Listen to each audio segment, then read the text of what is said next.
Hi everybody, welcome to a special edition of Story Time with Ms. B. Tonight we are going to be reciting the poem "'Twas the Night Before Christmas," which was written by Clement Clarke Moore. Let me tell you a little something about Mr. Moore. He was a biblical scholar.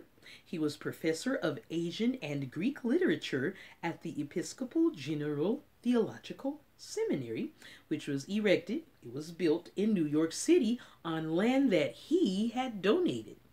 He is remembered for the well-known poem "A Visit from St. Nicholas," which begins, "'Twas the night before Christmas." It was first published anonymously. That means nobody knew who published it or wrote it. So it was first published anonymously in the Troy Sentinel in 1823. Now the Troy Sentinel was probably like a newspaper of some sort back in 1823. That was a long time ago. So now here's the other thing. Miss B did not make it to the library in time. It's Christmas. It's Christmas Eve. Who's going to be open and working on Christmas Eve? So I went to the library and it was closed. So I said, what is Ms. B going to do?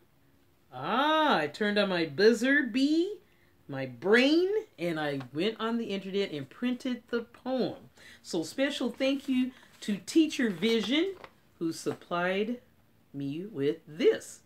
Okay, so it's kind of good that you don't see a book, because that means you can click, turn on your buzzer bee antennas and turn on your imagination. You know what color snow is. You know what color it is when it comes down to the ground and it's at night and you can see little sprinkles of light on the snow and it falls just right on the trees, and inside your house you have gifts and presents, and you imagine in your mind what Santa Claus looks like as you leave him. Some people leave him cookies and milk. It's fun. So it's just having fun. As children, you're just having fun. And so imagination helps you. It's going to help you. Why? Because it'll help you be creative in your writing. So if your teacher says, "Ms. B, I want you to write a story about snow." So you think about what snow is, what happens when it comes down. You can make snowmen. Sometimes you can have snowball fights. You could just add on and add on. And maybe we can learn about creative writing a little later.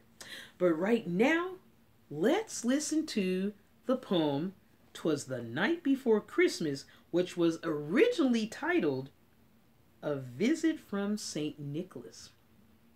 You got your buzzer bee antennas on? I do. You ready? "'Twas the night before Christmas, when all through the house not a creature was stirring, not even a mouse. The stockings were hung by the chimney with care, in hopes that St. Nicholas soon would be there. The children were nestled all snug in their beds, while visions of sugar plums danced in their heads. And Mama in her kerchief and I in my cap had just settled down for a long winter's nap. When out on the lawn there arose such a clatter, I sprang from my bed to see what was the matter. Away to the window I flew like a flash, tore open the shutters, and threw up the sash. The moon on the breast of the new fallen snow gave the luster of midday to objects below. When what to my wondering eyes should appear but a miniature sleigh and 8 tiny reindeer, with a little old driver so lively and quick, I knew in a moment it must be Saint Nick. More rapid than eagles his coursers they came, and he whistled and shouted and called them by name. Now Dasher, now Dancer, now Prancin' and Vixen, on Comet, on Cupid, on Donner and Blitzen, to the top of the porch, to the top of the wall. Now dash away, dash away, dash away all. As dry leaves that before the wild hurricane fly, when they meet with an obstacle mount to the sky, so up to the housetop the coursers they flew, with the sleigh full of toys, and St. Nicholas too. And then, in a twinkling, I heard on the roof the prancing and the pawing of each little hoof. As I drew in my hand and was turning around, down came the chimney St. Nicholas with a bound. He was dressed all in fur from his head to his foot, and his clothes were all tarnished with ashes and soot. A bundle of toys he had flung on his back, and he looked like a peddler just opening his pack. His eyes, how they twinkled, his dimples, how merry. His cheeks were like roses, his nose like a cherry. His droll little mouth was drawn up like a bow, and the beard of his chin was as white as snow. The stump of the pipe he held in his teeth, and the smoke it encircled his head like a wreath. He had a broad face and a round little belly that shook when he laughed, ha ha ho ho ho, like a bowl full of jelly. He was chubby and plump, a right jolly old elf, and I laughed when I saw him in spite of myself. A wink of his eye and a twist of his head soon gave me to know I had nothing to dread. He spoke not a word, but went straight to his work, and filled all the stockings, then turned with a jerk, and laying his finger aside of his nose, giving a nod, and up the chimney he rose. He sprang to his sleigh, to his team gave a whistle, and away they all flew like the down of a thistle. But I heard him explain, as he drove out of sight, "Merry Christmas to all, and to all a good night. Ho, ho, ho, ho, ho." Wasn't that a good story, a good poem?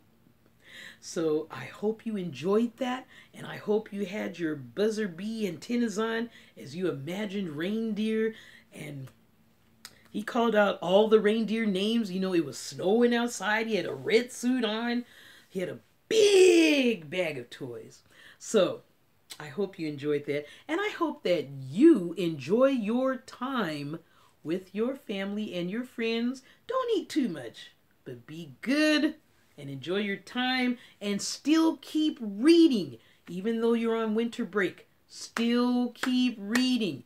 You never want to get behind, even when you go on break, even if you have the holiday off. Enjoy your family and your friends, but like, you know, you still want to read. So maybe Wednesday you might start reading or something. You know, you're going to enjoy your toys and whatever, your friends and family, and you want to enjoy that. You want to have fun, but you can still have fun reading. So get back to reading on Wednesday. Okay? Okay. Thank you so much for tuning in for this special edition of Story Time with Ms. B. And enjoy your family time. Enjoy your winter break. And we'll be back. Oh yeah, we're coming back with more stories, more learning, and more fun. Thank you. See you next time on Story Time with Ms. B.